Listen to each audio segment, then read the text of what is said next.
You're listening to the Race of the Racer podcast presented by Race 92. Race 92 is a vintage-inspired racing apparel brand specializing in celebrating vintage race culture and adapting to motorsports today. Check out race92.com for all your racing merchandise needs. I'm your co-host, Aaron McAtee, other co-host. You may have seen walking out of Barber Lounge 459 with a big old smile on his face. You probably seen him at a dirt track. You saw him at McGilvery's last Tuesday. He is a one and only Scott Bowie. Hello, Aaron. How's it going, Scott? It's going great. How are you?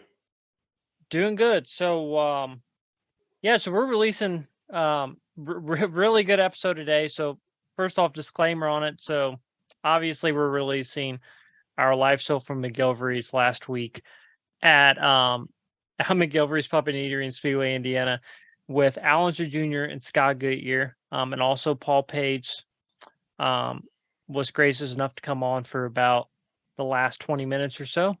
He came with Scott. I introduced you with like 15 minutes to go, and I bet you they were up there for another 40 minutes after that. So, yeah, I'd say the show probably ran over by about 20 minutes.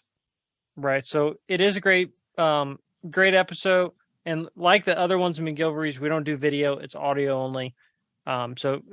There's a couple reasons, right? First off, it's a lot of work to set up a bunch of video cameras and have to worry about that when the main thing is audio. And also, it's a little bit of exclusive for people who actually go there and watch it, but we still want to release it. So there's that. And also on this one, was a little bit of audio issues, not terrible. You will hear Al Jr. and Scott Goodyear pretty clear. But me and Scott and Paul Page a little bit, peek out a little bit with the audio. But some trade-offs. We've been trying different things. We had some issues to begin with in our first and second shows, a little bit with the speakers. We have switched to using their sound system, which is much, much better. We have no issues now when we're actually doing the show live with the speakers. Everything works good, but the trade-off now is trying to figure out how to get that to work with the recording. So we have to kind of play with that a little bit. But like I said, not terrible, still listenable. Still will be a good listen for anyone who didn't go. Or I even had a couple people text me who went and they said, I really look forward to you releasing this so I can listen to it again because it was that good. And maybe I'll pick up on something that I missed before. So I think everyone will enjoy it. Man, what a great time. It was a packed house. Place holds around 150 people. I would say it was very close, if not at capacity. And like you mentioned, Paul Page was an absolute surprise being there. Scott Goodyear went and picked him up, and we enjoy Paul so much. He's always so kind to us, and Scott was very kind, and little Al was very kind, and man, just what a great evening. Everybody had fun. Yeah, it's kind of a once in a lifetime thing, really. I mean, we're never going to have anything as far as like that atmosphere. We might have other shows that are similar, but with those people, it was great. Right. It's almost depressing in a way when you wake up the next morning. You're like, man, that's never going to happen again. Like, right. What now? What now? Right. I mean, it's just like, I guess like you said, it's just one of those deals like, man, that went so well. You want them all to go that way. And you want the fans to, have those type of experiences, as well as we did, and they talked a lot about the 92 race, and they talked about a lot of other things too, but they definitely talked about the 92 race a lot. And man, it was fun. And like we were talking to the owner and the manager from McGilvery's, and they were saying like, you just, as good it was for business, it was an even better moment in time. Those moments just don't come around very often.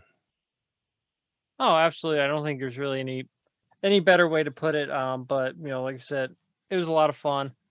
And just special thanks to McGilvery's, thanks to Top Gun Racing, Grand King Race Shops. And I So this past weekend was PRI, the PRI show, which I was at. Got to spend some time with good friend of the show, Mr. Jagger Jones, who was there doing a signing for Total Sim US, Total Sim US, right? I believe so. Yeah, I Yeah. believe that's the name of it. Got to talk to those guys a little bit. So if they're listening, thanks to them, I got kind of gave me an explanation of their product and what they do, and it was kind of cool. I got to see Jagger's car for the first time. So Yeah, it looks great. Definitely the throwback to the, and this probably, this really might be the only chance he gets to run something like this because the number was available, which, say he gets the, IndyCar, it may not be. So he got to run a throwback to his grandfather's 1963 winning scheme. Hopefully that's something they run all year. Um, I don't know if that's definite or not definite, but hopefully that is something they run all year. And a lot of people liked it. I know he was really excited about it. Um, so yeah, it's very funny watching him. And Aaron and I were talking about this the other day. I mean, he literally, when he was our first guest on the show, and when we talked to him then, he literally had nothing going. He had no rides at all. And ever since then, he's, you know, is was lucky to get into the USF 2000, and now he's running Indy Next, which was Indy Lights, and um, couldn't run with better people than Cape. I mean, just such great guys, and um, it's really interesting to see where the last year and a half is taking him. yeah, we were actually I had the same conversation. We kind of have the same conversation, and Jagger even kind of mentioned it to the Total Sim guys. They were talking about our podcast, and I was like, "Yeah, he was our first guest." And like you said, when he came on, I mean, he didn't really have anything, and so his career now in open wheel racing has kind of evolved in our podcast with our podcast at the same time. So it's kind of cool, and we've done a lot of Yeah, cool content with them. We could make a hell of a documentary about Jagger Jones just off the podcast and all the content we filmed. yeah, you're right. It's just been really fun to see, and also through that we've also been able to talk to a lot of other young drivers in those Yeah. series now, and whether it's Ernie Francis or Stingray Rob or Nikki Hayes or whomever, um, we are able to talk to the future of the sport as well. So it's been pretty amazing.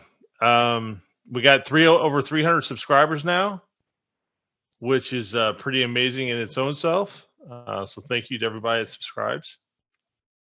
And I did film a short interview with Jagger in front of his car that I'm going to work on this week and release that.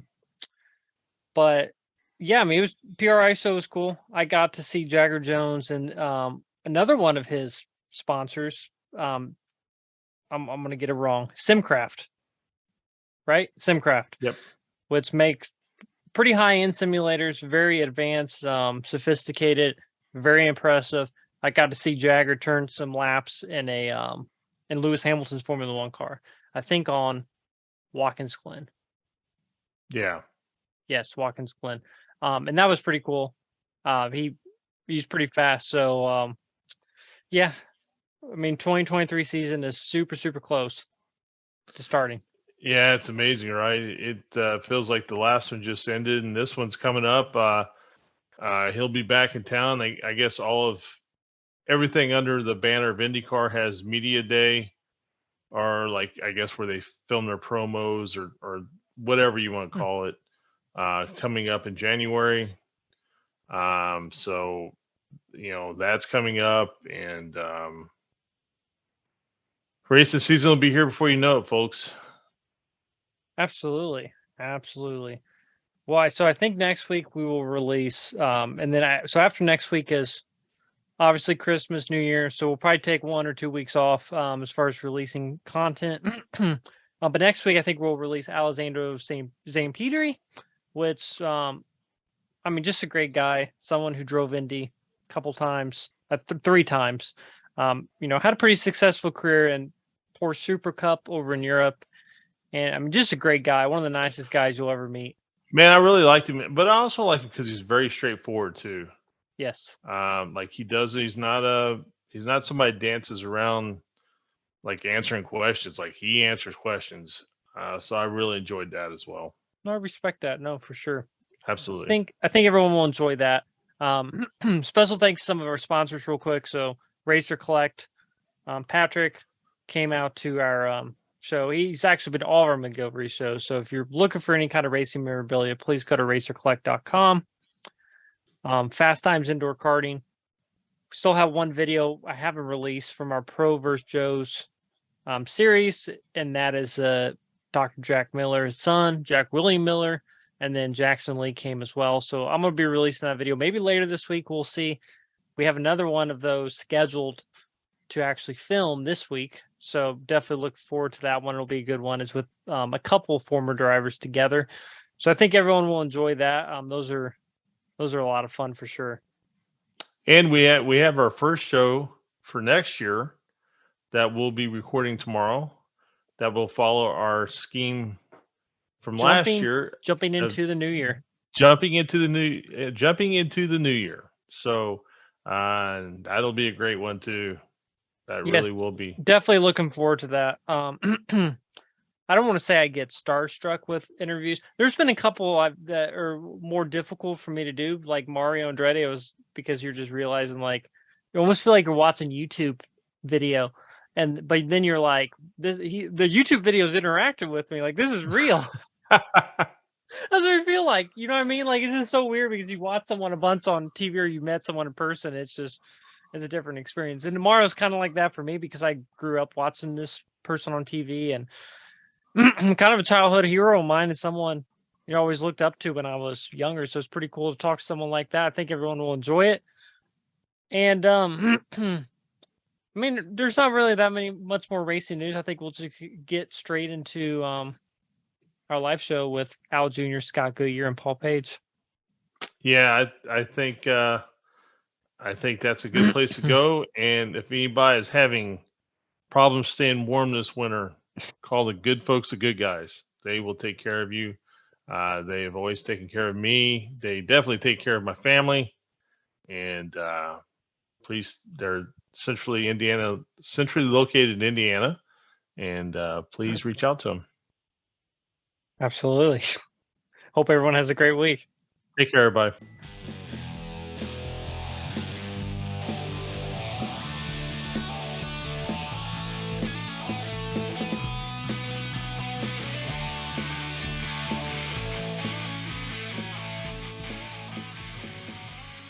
This is a Race to Racer podcast presented by Race 92, live at McGilvery's.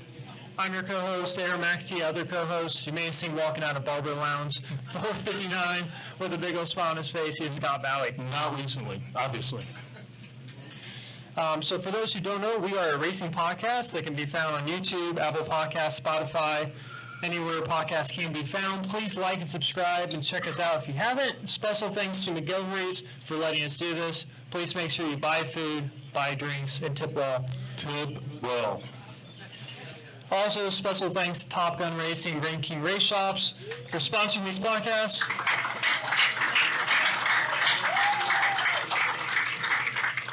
Also, one of our first early partnerships was with Racer Collect. Please check out racercollect.com for any kind of racing memorabilia you may want. Also, thanks to Race 92. Go to race92.com for any of your racing merchandise needs. Another one of our partners is Fast Time Indoor Karting. They're allowing us to do some great content there, racing current and former drivers. So please go to Fast Times Indoor Karting. And then there's one more partner, Scott. Good guys, heating and air. They keep me warm in the winter and cool in the summer. They've saved us several times. Absolutely. Well, I know you have a lot of followers, Scott, but I don't think everyone is here to see you. Not everybody. I'd say most of you by the end of the night will be, but no. Right. So we're going to go ahead and get into our show. Let's do it. Let's do it.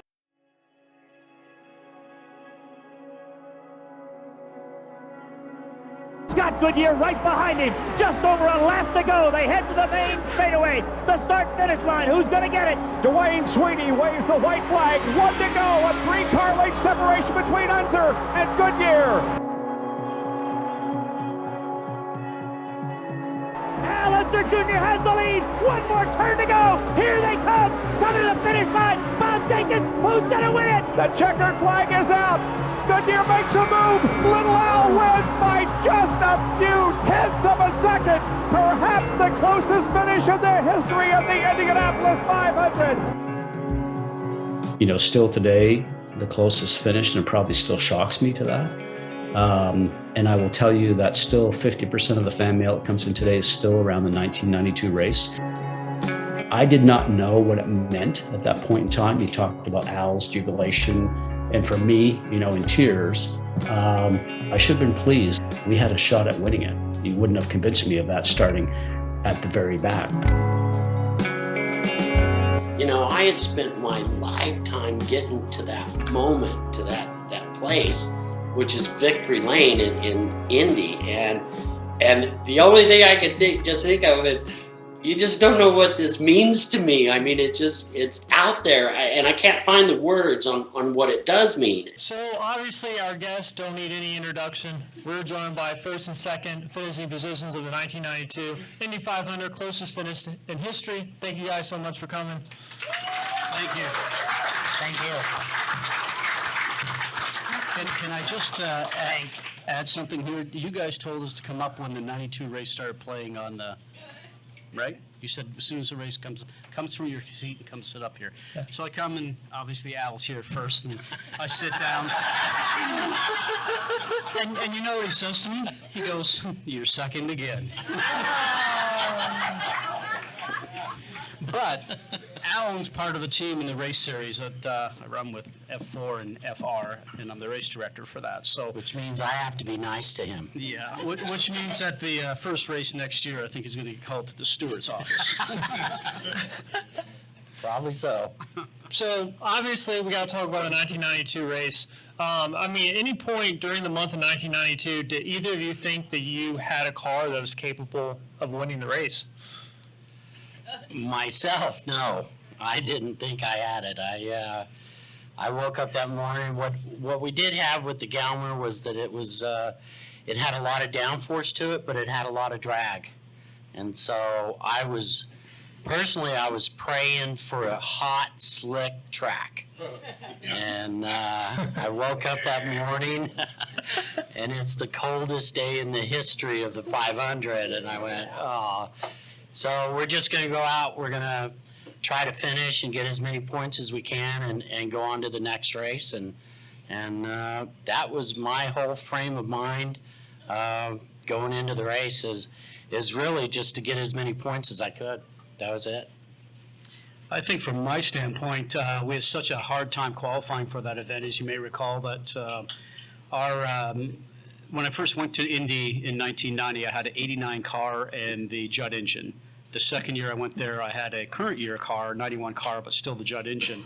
And so when we got awarded the Chevy engine, because back then it was all the political game and everything, as you might recall, I really thought, okay, great, we're going to have a great race and going to be able to be on speed with everybody else instead of trying to stay out of people's way sometime. Or with the Judd engine, start the race, back off on the RPMs because the engine wouldn't last. And then if you got to the 400-mile marker, then they tell you you're okay to get going. So we finished in 1990 only because I obviously wasn't pushing it near as hard as probably a person with experience would. In 91, we really tried to push it, and the thing blew up. So 92, I thought, oh, great, we have an opportunity. But we had such a problem with the oil system on the car that we couldn't get the 92 car that year to finish enough laps that we thought we'd finish the race. So we went and qualified the backup car.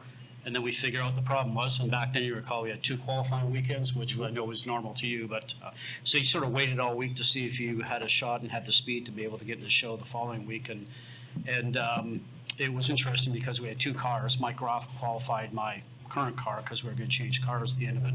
We started at the back, as you know, so I just thought, You know, if we finish and get points, that's great. But as racing drivers are, got to the top 10 and you go, maybe I can see the top 5, got to the top 5, maybe you can see the top 3, and then top 3, it's just like, gosh, you might have an opportunity to have a thought about winning this. So it was interesting, but you know, Michael Andretti had us covered that day when I think about it.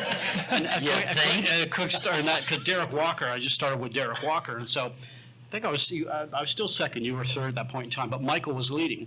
And I kept calling into Derek, and I kept going, where's Michael? Where's Michael? Because I'm looking down doing 223, 224, and Michael was at the 226 and change, whatever it was. So I kept, hey, Derek, and he says, let me check on it. Let me check on it. You know, a couple more laps ago. Derek, I'm looking. So finally, the third time, I get a little bit angry. What speed's he doing? Where is he? How far is he ahead? Because I'm thinking I'm really going real well, right?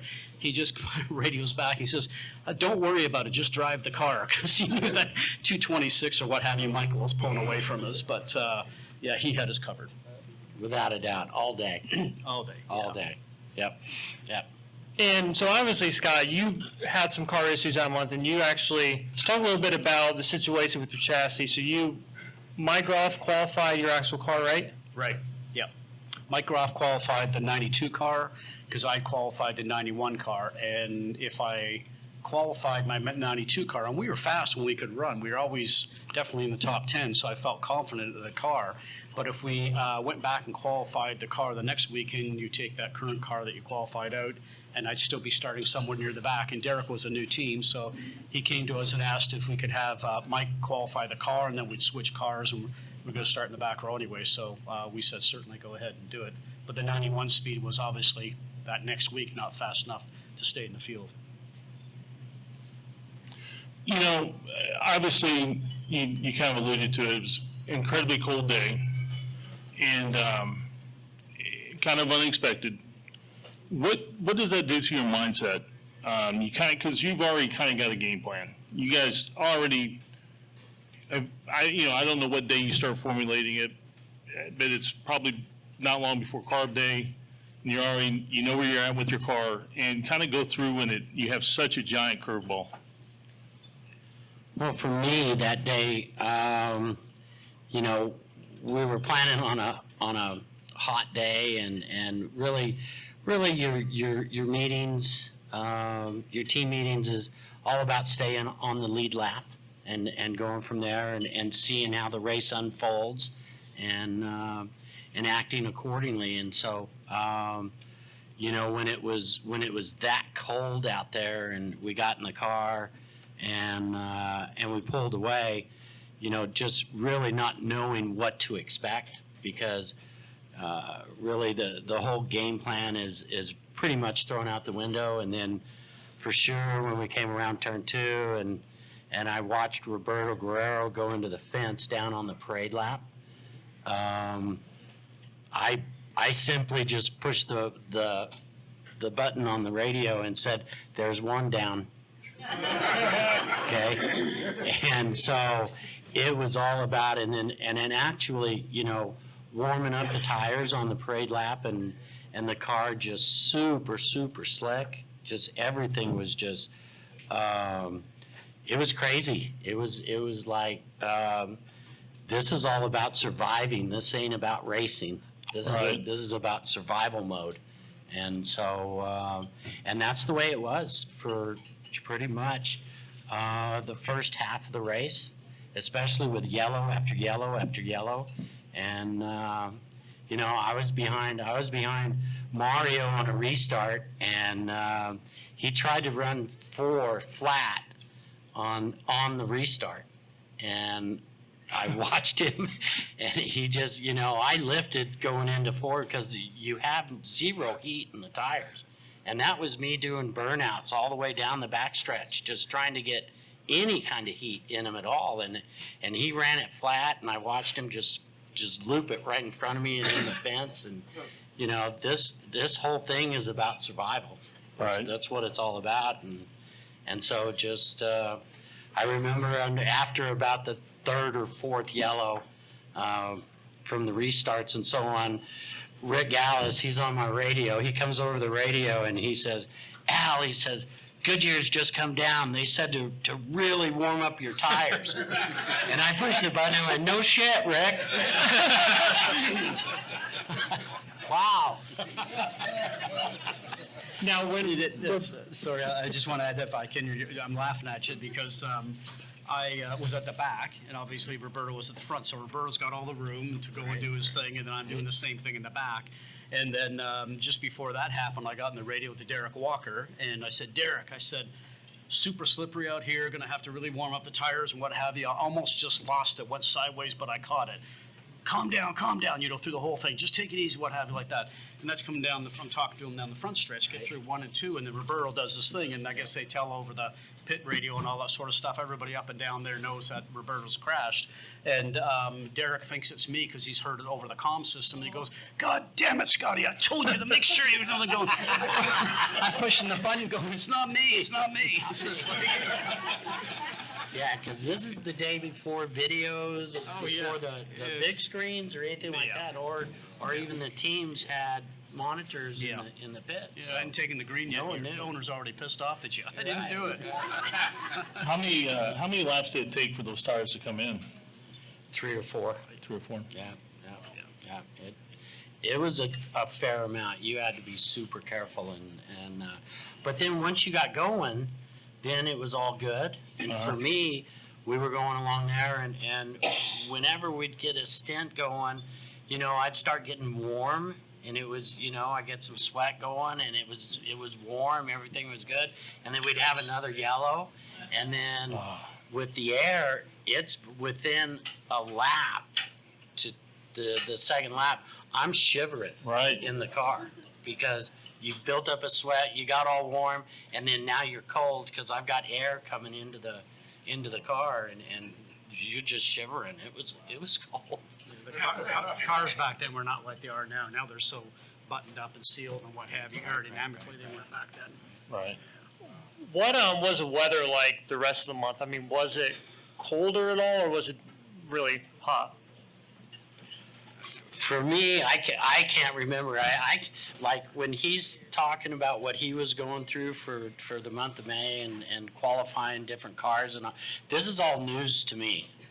I didn't know Can't remember. because I was having so much problems with my car that I was all into my stuff and trying to get the Galmer to work and trying to get speed out of it. I mean, we were changing springs with geometries, with everything we could to try to free it up because we had that drag issue.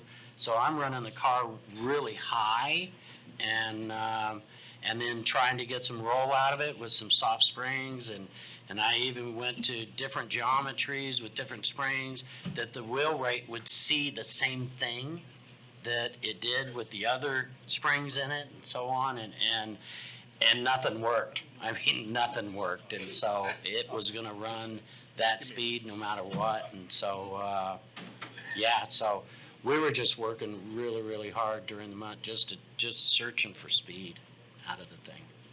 So the setup, you would say the setup for, I mean, if you're running the 500, it's 80 degrees out. The setup is much different when it's 40 degrees, right? I mean, there's a big change in the setup, or back then was it kind of? Yeah, no, not really. I mean, once, But right heights. yeah, I mean, you're talking about shock adjustments and a little bit of ride height change. No, your base setup is what it is If it's good. if it's good. it's good. That's right. If it's good. Your base setup is what it is, and so, Otherwise, it's a sleepless night the night before. yeah. I was in way more trouble in '87 in the Domino's car. That was like my worst year at the Speedway. That '87 March was a handful, no matter what. And the only one that had it figured out was Roberto Guerrero, and he was quick. But that car. I mean, I remember changing springs on carb day on that thing. We were out to lunch, and we never did get it working, even on carb day. And so that race for me was an absolute nightmare. What year did you start the Speedway? 83. Yeah. Back when we had aluminum honeycomb tubs and fiberglass sides. Brave. And your Number first. one rule, you do not crash. Your first year at the Speedway, Scott, was 90. 90, yeah. Just Yeah, talk. those cars were safe. Still didn't want to crash, although did, yeah, a couple of times there. Yeah. And I mean, we've had you on our podcast, Scott. We had Al on as well individually. But you talked about you have more of a road course background, and running Indy was it your first oval or one of the first ovals? It was my, 92 was my third time at the Speedway, and probably my 14th oval race in my life, because I didn't do ovals. I got an oval car at Phoenix International Speedway in 1990 when I was coming into the series. So it was a 2-day test, and that year Ari Leyendijk was my teammate. We were set up to be both running Judd engines, but Ari got awarded the Chevy last minute. So and was with Doug Shearson. And so Ari's car stayed in Eatery, Michigan, which is where the Shearson shop was. And then my car came down to Indy because the rules by the engine manufacturers, you couldn't have 2 engine manufacturers underneath the same shop. So mine came down here, but we still tested together and everything like that. So at the end of the first day, I somewhat thought I was learning, and I liked it. It was a lot of fun, first time on an oval. And but I was like 0.7 of a second off. Doesn't sound like a lot, but in an oval like that, I mean, it's just like, you're in a different zip code, right? So I wasn't really close at all. But went back to track the next day, and then really thought, okay, I really want to get to understand this. And not like I can remember it, but it was 10:38 the next morning when I crashed the turn through one wall. So yeah, I tried to give it some road course English to try to get the thing through the turn. Yeah, guess what? That didn't work. It didn't work. I hit that wall so hard I was in a different planet. So after that, I got back and I thought, okay, I don't know anything about oval cars, but I'm going to start to learn, because I didn't understand caster and changing things and weight jacking and stagger on tires and what have you. So I was new to all that, and I certainly didn't learn it in the day that I was working with the team the day before. So I went full focus on trying to understand oval track racing. Yeah. So And he did a great job too. He did a great job. It was fun. I remember Scott when he first started and so on, and within just a few races of him starting, I started paying attention to him, going, "This guy's good. This guy's good. We're gonna have to deal with him someday." So. Well, on that race weekend, objects in the mirror are closer than they appear, right? At 92, they were for sure. Well, speaking of 92, it's cold. The race is basically start and stopped numerous times. How many yellows? A lot. Yeah, a lot. 10, something like that. And then you finally get to where you're in a rhythm. You get some laps in. What at some point? I mean, at what point did the race become a regular race again? Because it just, when you see everybody crash and you see everything happening, there has to be a part of you that's thinking, man, I don't want to be that.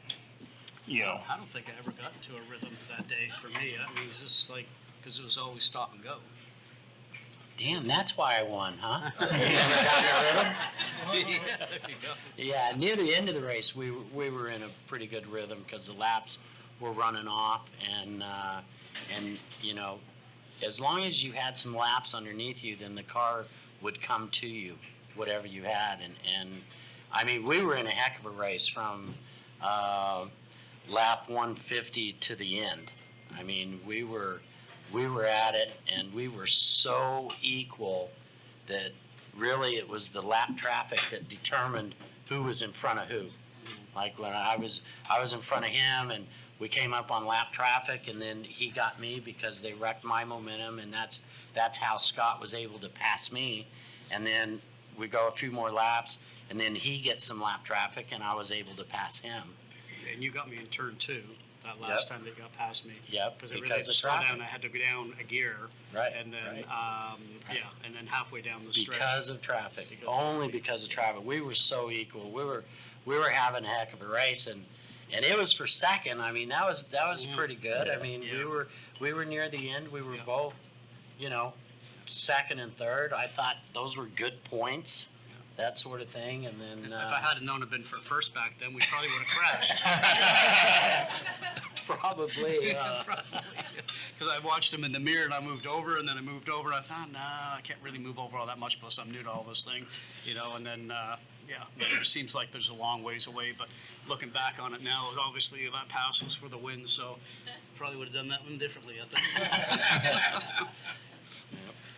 Yep. When Al, when you were, racing close with Scott and your dad in '92, how often were you thinking about 1989 and just hoping that wasn't gonna, kind of reoccur? What happened with Emmo? I wasn't thinking about '89 at all. At all. It never crossed my mind. I guess the only time that '89 actually crossed my mind was on the restart when now Michael's out and we're coming around and we're leading the thing and with Scott, and I knew that we were so equal, and the only thing that I could think about was the lap traffic, because that was the only nemesis I had with him was the lap traffic, and it was the lap traffic that got me in trouble with Emerson also. So every time I'd come off a 2 or every time I'd come off a 4, I'd look all the way down the straightaway to see if there was anybody in 3 or anybody in 1. And thank God in '92 none of those appeared. That's right. They all crashed. There was probably half the field. Half the field. There was probably not too many. 12 cars finished the race that day, something like Right. that. So. Scott, as you're, it's last lap, you got to make a move. And, obviously you got an internal clock. It's all timing and rhythm as we discussed. When you pulled out, did you truly feel like you had a shot to get him at the line? I think that was momentum because he went through 4 differently than he did before. But, I go back and look at that. Maybe not so much back at that point in time because you're so involved in the series. You're getting on to the next race and then you're getting ready for the following year.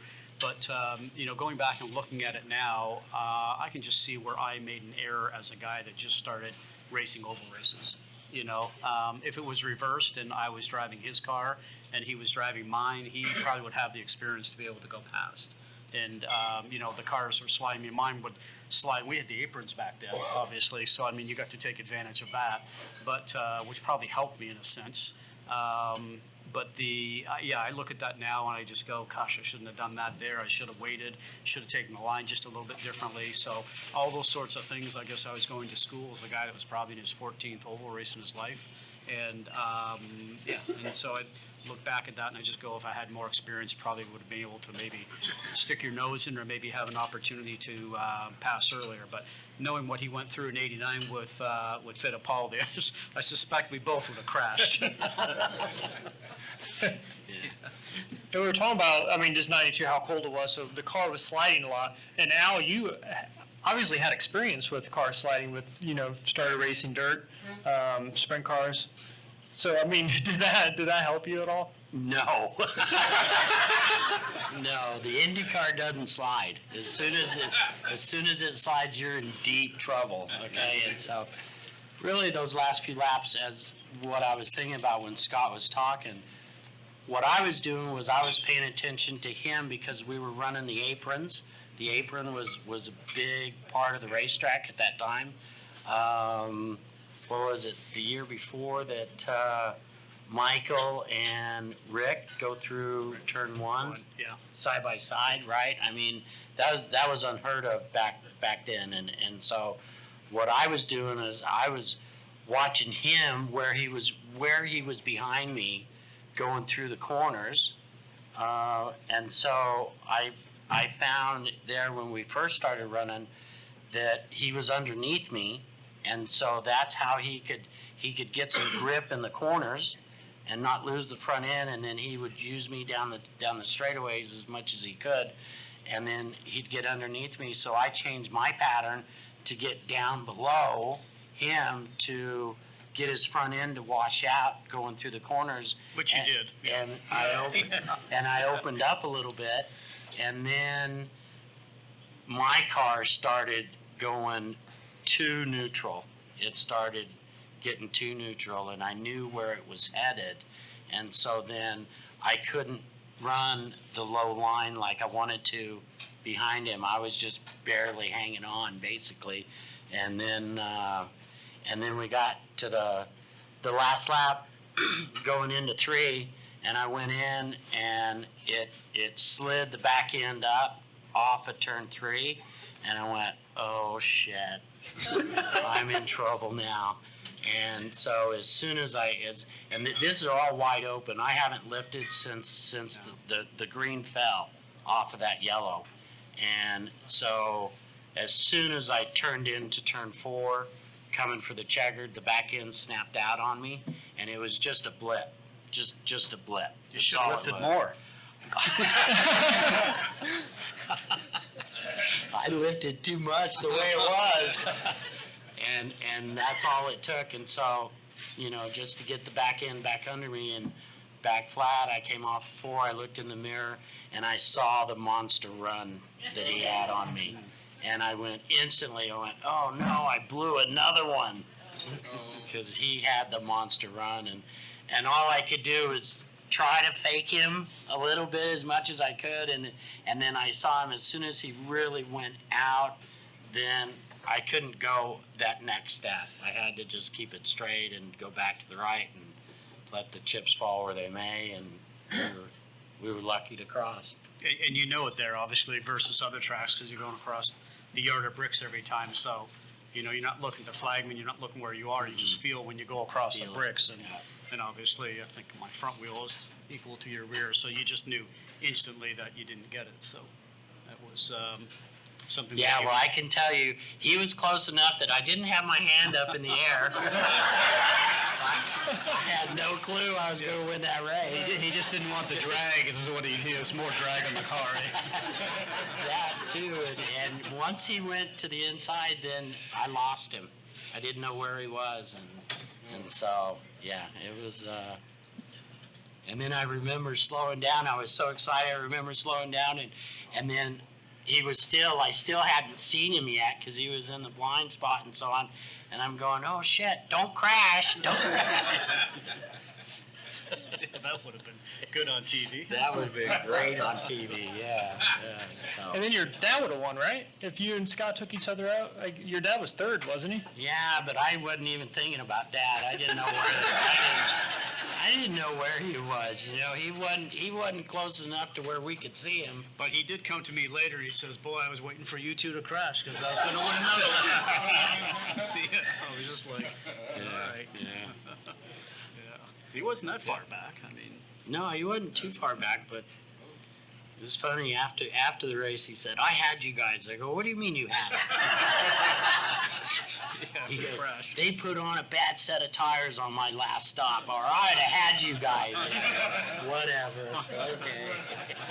So did you realize at the end that you had actually won it? Because you said you just saw him coming and you probably were just looking ahead and foot on the throttle. I mean, did they tell you on the radio, or did you know that you had won it? You knew? I knew. Once we crossed the line and he wasn't wheel to wheel with me. He was still in the blind spot. I knew right then that we finally did it. Yeah. So race is over, and for me, this sport is I don't care how the cars are built. It's a human sport. I mean, it's human beings are driving them, at least today, and human beings are working on them, and you see the end of the race. And in our intro, you see this, you hear this a little bit. Scott's devastated, as any of us would be, and of course Al is elated. And does it? I know it hurts, and I know it's real, but does it seem real at that moment, or it's like, or is it just surreal?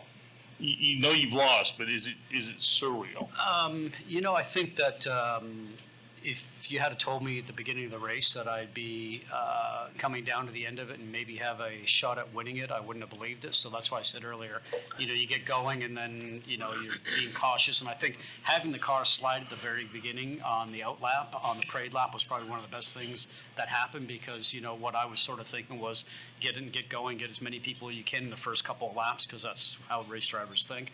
I wouldn't have made it, obviously. So the sliding probably helped us get to the end.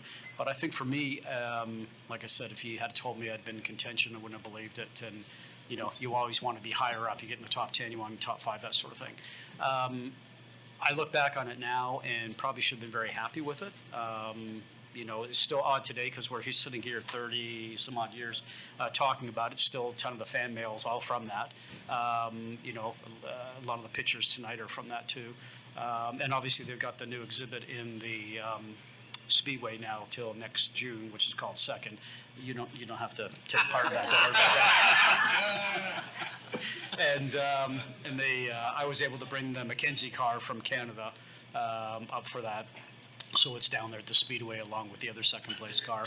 So I guess it's really an accomplishment, I guess, and you should be happy with that, I guess, in some sense. But it's still disappointing. And I always said that 92, I wasn't experienced enough. 97, Ari's probably just a little bit quicker than me on that day. And then in 95 with the pace car thing, I just never have agreed with that. But, as a kid coming out of Canada, you grew up playing hockey and watching the race on television. If you had told me when I was younger you'd have a shot at going racing Indy cars, I wouldn't have believed you. So it was such a task to get there and then and learn the oval racing and the oval technique, which I came to thoroughly enjoy. And I think I was very fortunate to have Ari with me, because Ari came from the road course background, came to ovals. I think still one of the best oval racers that came to the Speedway ever. And then, he was completely open and helpful on helping me get up to speed and understand how to make a car work on an oval. And then I can't even tell you the hundreds of hours of oval races that I watched on television, a lot with my buddy Paul Page doing the commentating. That, but I went to school. I had to learn it because honestly, I didn't know what I was doing. Right. I talked to Parnelli one time, and Parnelli to this day, 67, like he will act like it doesn't bother him, and losing 67 still bothers him to this day. And I didn't say it didn't bother me. I just I understand how it works. Yeah, it's right. It's just one of those things. I see him every race weekend at the racetrack in our series. So you think I don't see him? Welcome, hey champ, how are you? I'm good. Yeah. And I think it's just human nature, right? I mean, you're so competitive. You get to do it for such a short period of time. Like when something gets away. It's just so hard. And I respect the raw emotion you had after the race, and obviously then Al on the other end had what I think is the greatest statement ever made in Victory Lane. I think it should be emblazoned above the Speedway as you pull in the tunnel. Yeah. Awesome. I mean I think so too. I don't know. I've never heard a better statement that sums up that event. Thank you. What was it? Who said that? You don't know what Indy means. It really was a question that Jack Arute asked me in Victory Lane, and he left it so open. It was the way he asked the question and the words that he had that just left it so open, and is the only thing I could think of. I mean, it was just one of those things. So. Well, speaking of Paul Page, I'm going to get out of the way, and Paul Page is going to come up and take on the rest of the show.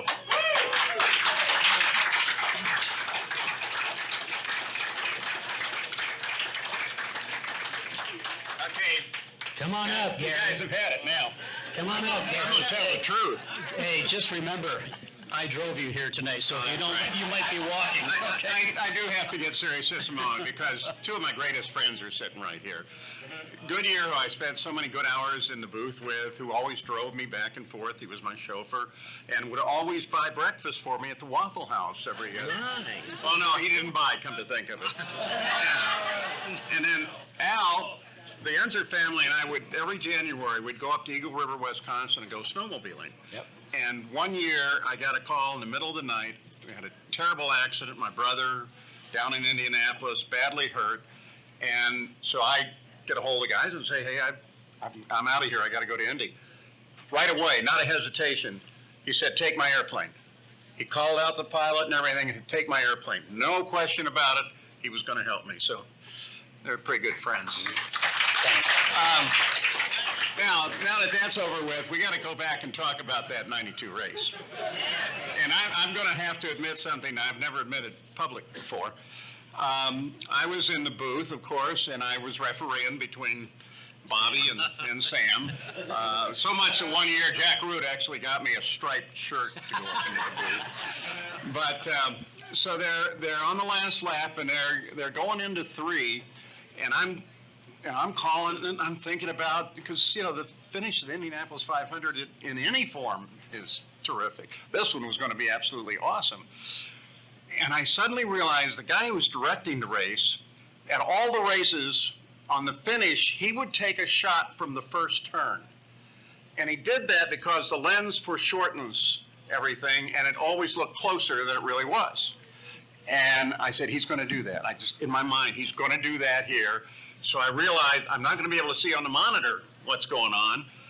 And the booth we're in is on the top of the paddock at that time, set back from the edge. And I had to get up on top of the monitor and look over it to look down at the track so I could see the two of them.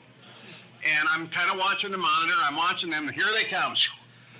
And if you go back and listen to that, you'll hear a hesitation, and then you'll hear me say, and he's done it.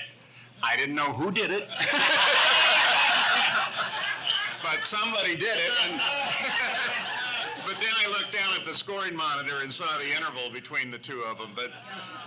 And the director is so embarrassed that he went and found every tape of that race that we had in the ABC compound and re-edited the finish to use the tower cam so he wouldn't be embarrassed by having taken that shot. So I don't know if you guys knew that. There was a lot of tension up in the booth too. Yeah, well, it was so close that he's done it would have been perfect. Yeah. Well, nobody caught it until now. Did it. So, Scott, you told us a story on the podcast. When you started doing the TV broadcasting, Paul kind of took you under his wing and really helped you get comfortable with it. I think you told us a story, and I think you were speaking at an event or something, and Paul told you he was going to come out, and he never did, or something along those lines. Well, there was quite a few Paul Page stories, let me tell you. Okay, what else we got? Uncle Bobby had plenty too. Oh, yeah. I didn't see some of that stuff in your book, though, Paul. So you missed a few things. Yeah, just a lot of things. I mean, I started, and obviously Bob Jenkins was the host, and love Bob. And, when we, so I got told by these two guys that, when you first come to television, you got to pick us up in the morning. You got to have coffee waiting for it in the car and drive us to the airport. Guess what I did? Got coffee in the morning, came to these guys' house. I lived a mile and a half from each other and drove them to the airport. He was so gullible. It was so good. I think the conversation was actually with Jack Root, and he goes, "Oh, they got you, didn't they?" Yeah, that was fine. So, many fun times. When I started the very first year, as you talk about that white hut up on the outside of the stands, that thing was never held down, right? Remember that blowing storm we had, and the whole thing's moving. It kept rocking, and it kept rocking. We were going over. It was on cinder blocks, so they came to us on the radio from down in the truck and the television truck and said, "You guys need to get down from there right away because we're not sure that's going to stay up on the roof." Oh, good. Oh, good. Yeah. Good to know. Yeah, obviously. And then down we come. The first year I did it with Paul, though, he says, "Get here at 5:30 in the morning." What? Get here at 5:30 in the morning. I go, "Paul, we're not in the air till 11. I know, but you need to see everything here at the Indianapolis Motor Speedway. So get here early. We'll see the bomb go off and all sort of stuff." I said, "I've been raced here 11 times. Just get here." So I get there. We get up there and we got our coffee and what have you. The bomb goes off, and then you start to see all the stuff that you don't see as a driver. And then I've got my nose pressed against the window that Paul was talking about, and I've got a coffee in my hand. I keep going, Paul, look at this, and tell him all these things that are going on. He's just standing there going, I know, told you to get here early. yeah, told you to get here early. So obviously that was a wide awakening of what was going on in the television booth, and sort of from driving then to television. Another quick television story wrapped around 92. As a driver, because you finished second, you feel like you lost. Didn't matter if it was a close finish or what have you. It wasn't until the Sam Hornish Jr. Marco Andretti finish, which is when I gave, when I finally realized what it meant to the people that were there that day and the fans in racing in general, how close the finish was. Because like I said, I always felt like I finished second and last. And, we're seeing Marco come down, and he's about ready to win the event. And Sam Hornish just get that great run and go past it. And then you're in the pagoda now. This is where the television booth is. And I swear the pagoda rocked, because everybody's getting up at the same time. The whole place lights up. And then I can just see everybody's expression and the color and the warmth and the movement of the fans. And then I was taken into it also, because in the last lap, the color analyst usually steps back and the play-by-play guy takes over. And so I'm watching it as a fan now, even though I'm doing the television. And then they're coming around there, and like I said, I thought, oh, this is great. Marco's going to win it. How cool for his first time, et cetera, et cetera. And then Sam comes out of nowhere, and it's just like, wow. And then it was that drive on the way home that night that I thought, oh, I get 92 now.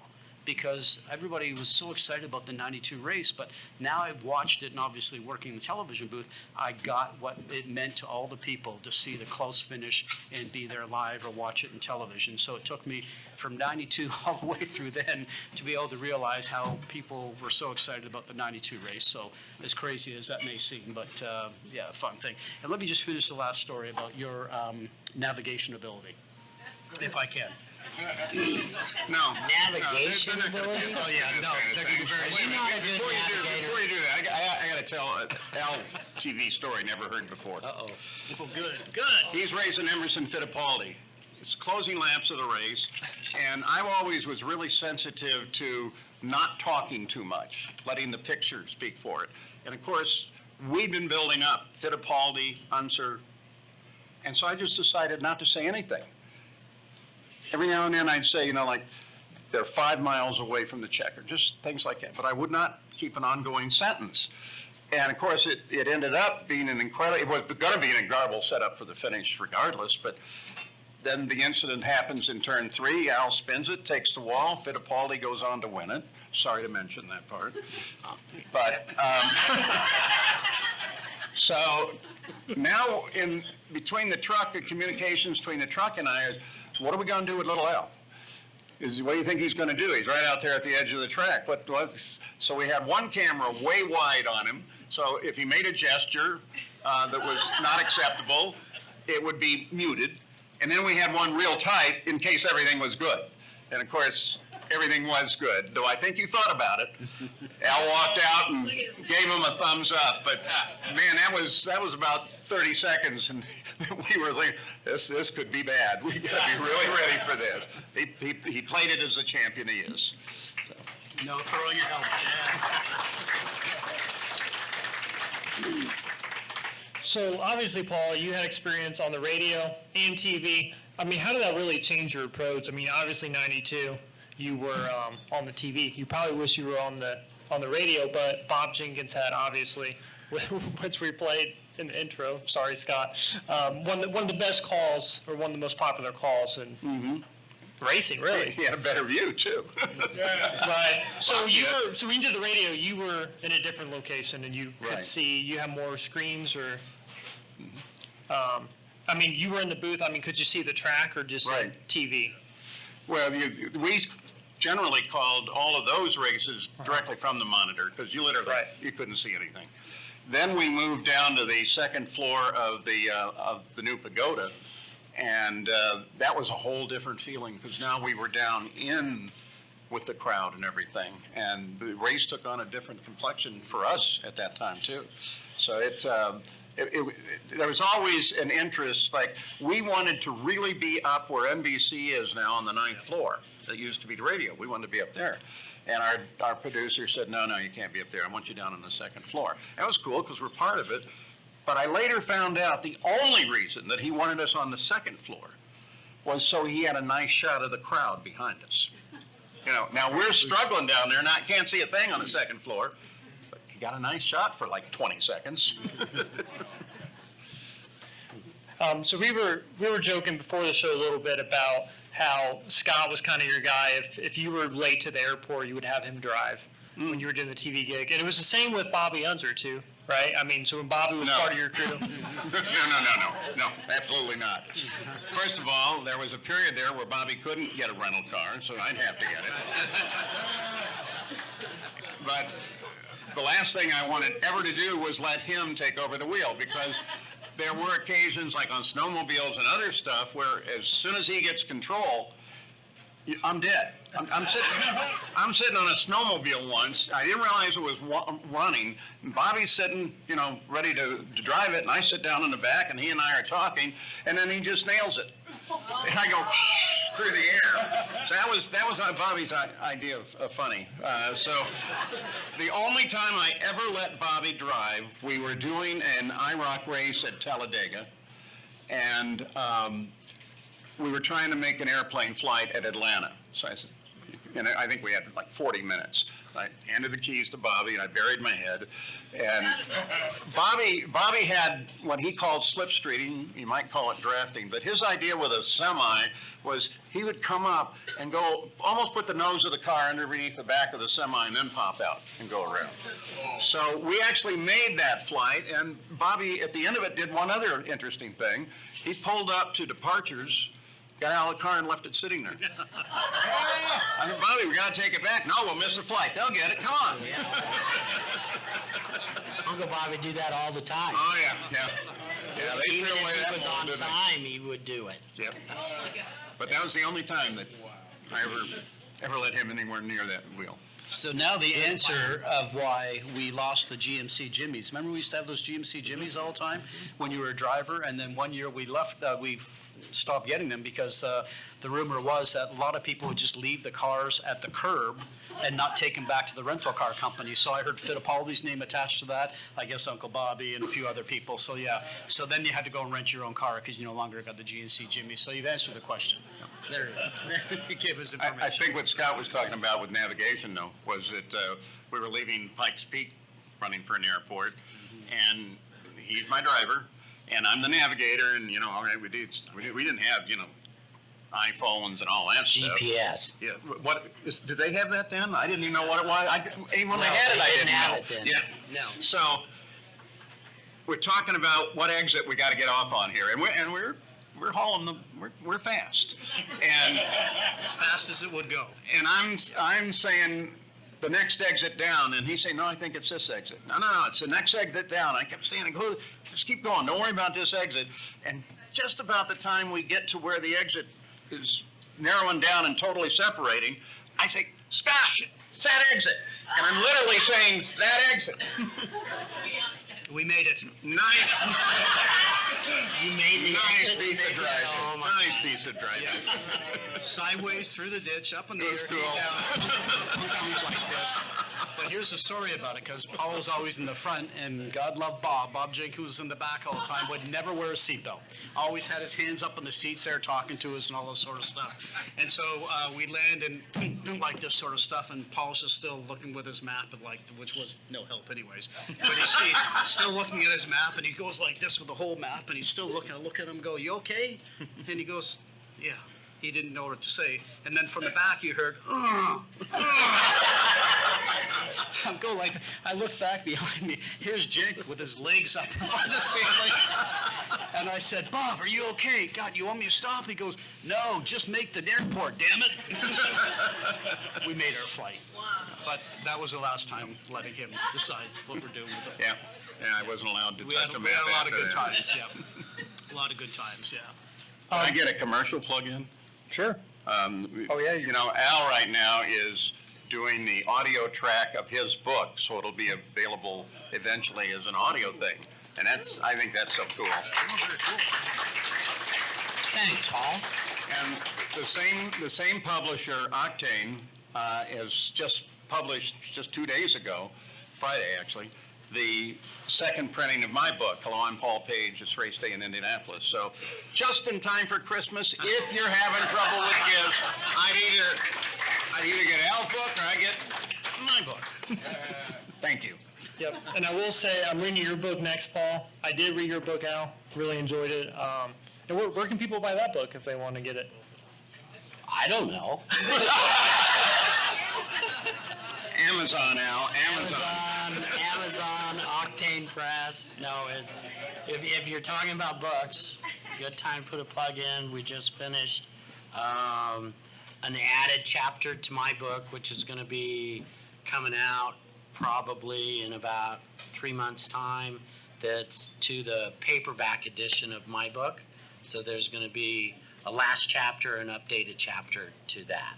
So That's great. It's a good book. A very honest book. Really a good book. I'm working on a book. I was going to say, It's going to be called Second. I mean, Al had to get his out first, right?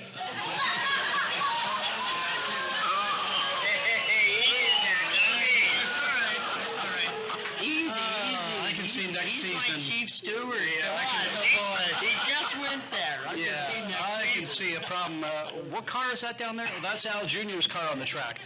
Black flag him. So obviously, It's so true. I'm sitting here all worried about it. Would I do that? Yeah. So what's cool is we're bench racing up here, and honest, most of it is the truth.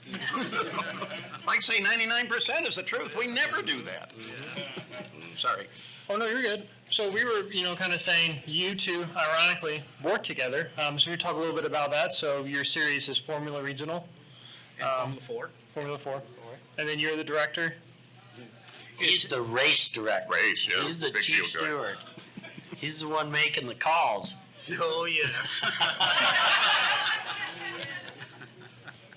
Yeah, it's a lot of fun, actually. And after television, I took this on, now just finished the 4th year, and I think it's really rewarding because you see a lot of these young drivers come up through the program, and we've got some drivers now that started very early on in F4, Kyle Kirkwood being one of them, and quite a few drivers now going through all Indy Lights and then into Indy cars. I haven't done the stats for this year, but I can tell you 2021, anybody that won a race in Indy Lights, sat on pole, or had fastest race lap came through either F4, F3, and FR series, our stuff. And then 9 of the 12 drivers in 2022 in Indy Lights were through our series also, including the champion, Linus Lindquist, who's won. He also won in the F3 FR category with us. So yeah, it's a lot of fun with that. Just started the program, just came back from Phoenix. It's called Karts to Cars, and so I'm taking young karters and giving them a free F4 school at the Radford Racing School, which used to be the Bob Bondurant School out in Phoenix, Arizona. So we just had drivers out there for that, and that was really fun. It looks like maybe 1 or 2 of them might now continue on and start racing in F4 next year. Had some really cool drivers there, one of them being off of Will Power's kart team. He sent me one of his drivers, Ron Fellows, so everybody knows Ron Fellows' name from IMSA. He's got a very talented driver, French-Canadian driver that came up for that. And we have some local drivers here also from Newcastle Motorsport Park. It's just fun to see drivers go through and get into the car for the first time. I remember what it was like, even though it was eons ago, taking the very first racing school. My son took a racing school himself umpteen years ago, and just to see the smile on the face is really rewarding. So we're trying to get back to the karting community and get them into F4 cars with this scholarship that we've done. And my goal is in a couple of years to make it like the old Mazda Road to Indy, where we'll take people from around the country and maybe from even in Europe, and they'll, does that mean that says? That says. And that means we hopefully, in maybe in a couple of years, will be able to give them a scholarship for a complete season of F4. So that's what I'm working on right now. Yeah, and honestly, he does a super great job up there, and there's several times during every race weekend that we'll be crossing paths and he'll come up, Al, take this job from me.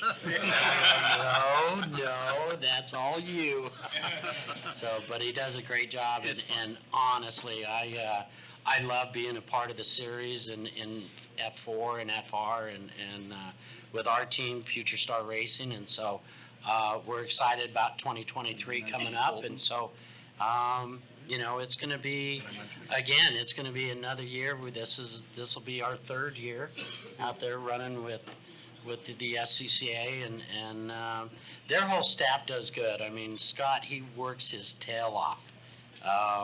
He's at the racetrack before anybody else, and which is like 4 or 5 a.m. and then he's there till midnight looking at all these videos of these kids, because they'll come back and they'll go, no, it's not my fault, it's not my fault.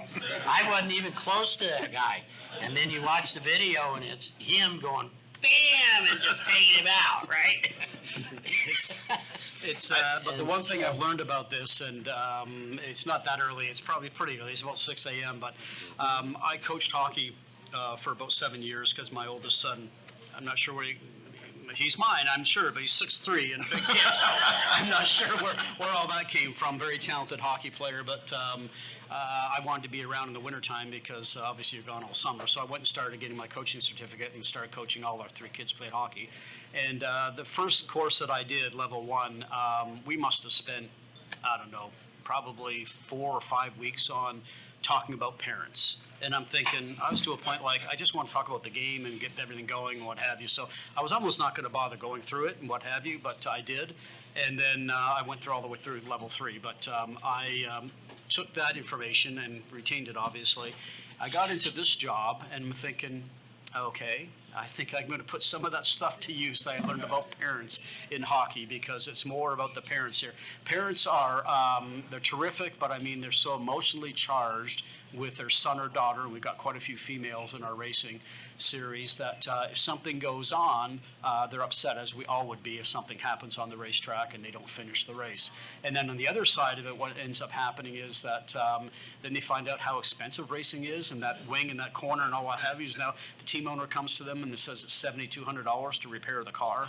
So they're emotionally charged. So it's as much as about managing the parents as it is, and I learned that very quickly when I started this a little while ago. So we now have parent meetings and make sure they understand everything that's going on. So it's just about the communication to not only the drivers but also to the parents and the team owners and what have you. Wasn't there a time last year when you almost had Colton Herta? He was considering getting in that series. Yeah. That's a good story. That, everybody knows about FIA super license points, to be able to get super license points to be able to race the F1 series and what have you.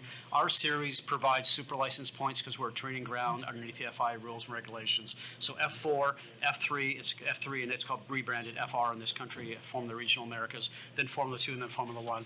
So we offer super license points for the drivers competing in our series. And if you win the F3/FR Formula Regional Series in this country, you're awarded more points than you are if you win the Indy Lights Championship. So just the way that it works, because we are underneath the FIA. And it's interesting because Brian Herta called me, and I actually saw Brian yesterday in the Phoenix airport, but he called me in July of this year, just before Toronto, and wanted to see if we could get Colton to come and run in our F3FR series because he needed to gain more super license points. And we were approving it from a series perspective, and our management group certainly approved it, but he couldn't get clearance from the FIA to be able to run that and be given an opportunity to be able to run the series just to collect us some points. So it was difficult. But yeah, I mean, the teams and the drivers in F3 and FR were ecstatic because they thought somebody of Colton's caliber was going to come to run in the F3, and they get a real chance to see how their abilities matched up to somebody that's one of the best drivers. So you helped keep him in our series. Well, I didn't. The FIA did. FIA, I will tell you, the FIA protocol. Okay, I'm buying that. Yeah, that's fine.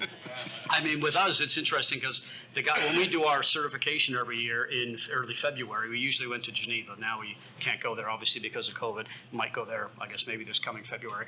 But the guy that was running the race director seminar that we did on Zoom for 3 days in a row for about 4 hours every day was Michael Massey. the guy that was the F1 race director. So that's how serious they take on their training groups all the way down. So obviously we'll have another different guy this year because Michael's left, but very serious stuff, yeah. I want to back up a little bit here. You did hockey for the parents and all that kind of stuff? Well, I got my coaching certificate. You're coaching, and so you're So I gonna. was on the you're- bench coaching, You're yeah. You're gonna This is going, where's some- this going? You're gonna implement some of that stuff in the F4 and FR racing, because these parents come to me, man, they're livid, right? And I'm trying to deal with them. I just learned tonight, I don't need to deal with them. I just send them to Scott. I just, hey, wait a minute, don't talk to me, talk to the race director. I'm gonna send them to you. Let me back up and just say, what car number is that up there? 25. That Al Jr.'s car? Yeah, black flag that car. Enough said, okay. I got a handle, don't worry about it. Well, last thing I have, first off, I don't think there's anyone better than yourself, Al, and Scott to really, sit with the younger generation of racers and really give them advice. But what is your biggest piece of advice that either one of you would give anyone who wants to become a professional race car driver? Just don't give up. Just keep trying. Just keep persevering. Every day is a new day. Every race is a new race, and one day you're the champ, next day you're the chump, and that's how the ball bounces. And so, as long as they just keep trying, keep learning as they're driving, and so on, and just keep at it. Perseverance. It's definitely life lessons, because I not only to the parents, you got to talk to them about it, but also the young drivers, because they come out of karting and they've been winning wherever they are, and they come into this series here, then all of a sudden it's the first place in anything at competition level they've ever had, that they found out that there's people there that are just as good as them.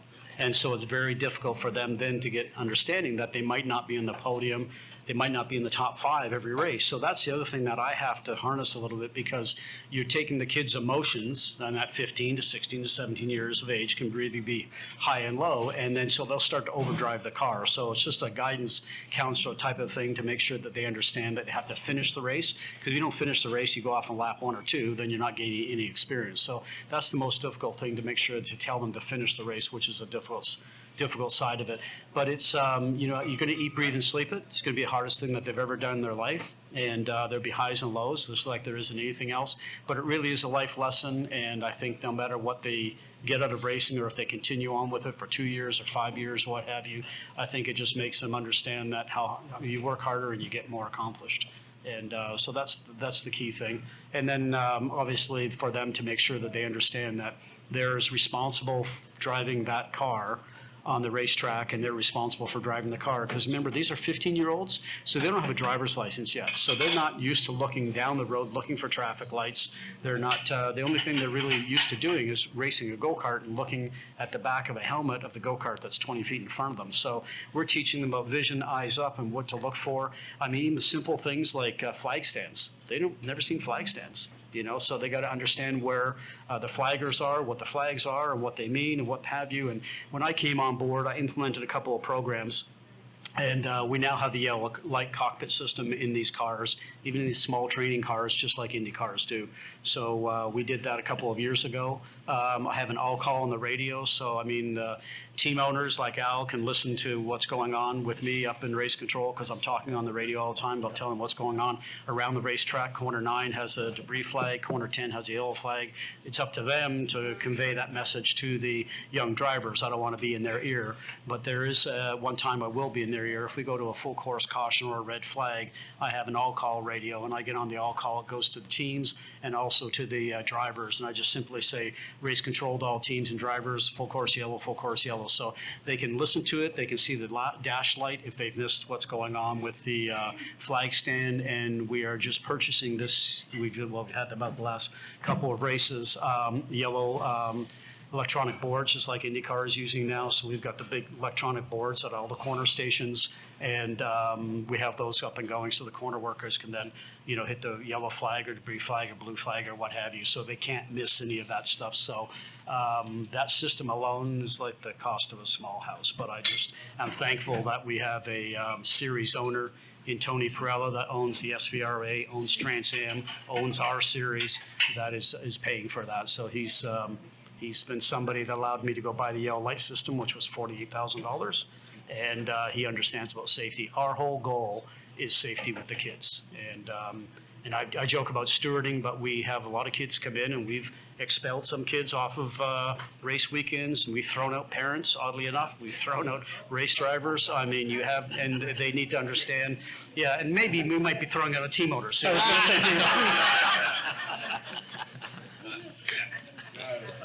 Well, gentlemen, thank you guys so much. And Paul, it's always an honor. Didn't know you were coming, so it's really cool to have you up here as well.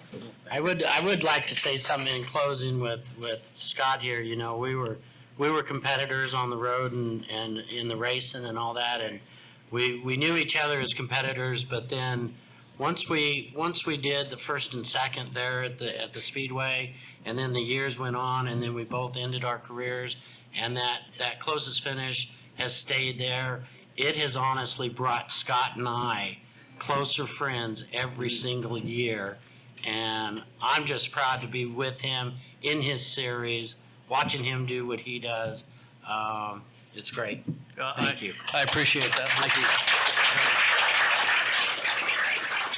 you. And I'll just add that with your presence at the track and in the drivers' meeting, because Al comes to all the drivers' meetings, and many times I look to you and mention to you, and Al sometimes even comes up to the front to help guide some of these young drivers. So I think that it's really great to have that ability to be able to go and then mentor all these kids, no matter what fashion we're in, and working with the series. So that's a lot of fun. I'm still waiting for my half of the check, though. It still hasn't come. It's in the mail. It's in the mail. But thank you all for coming out tonight. I think Norma has a couple things to say. Okay, surprise, surprise. I'm up here on the microphone.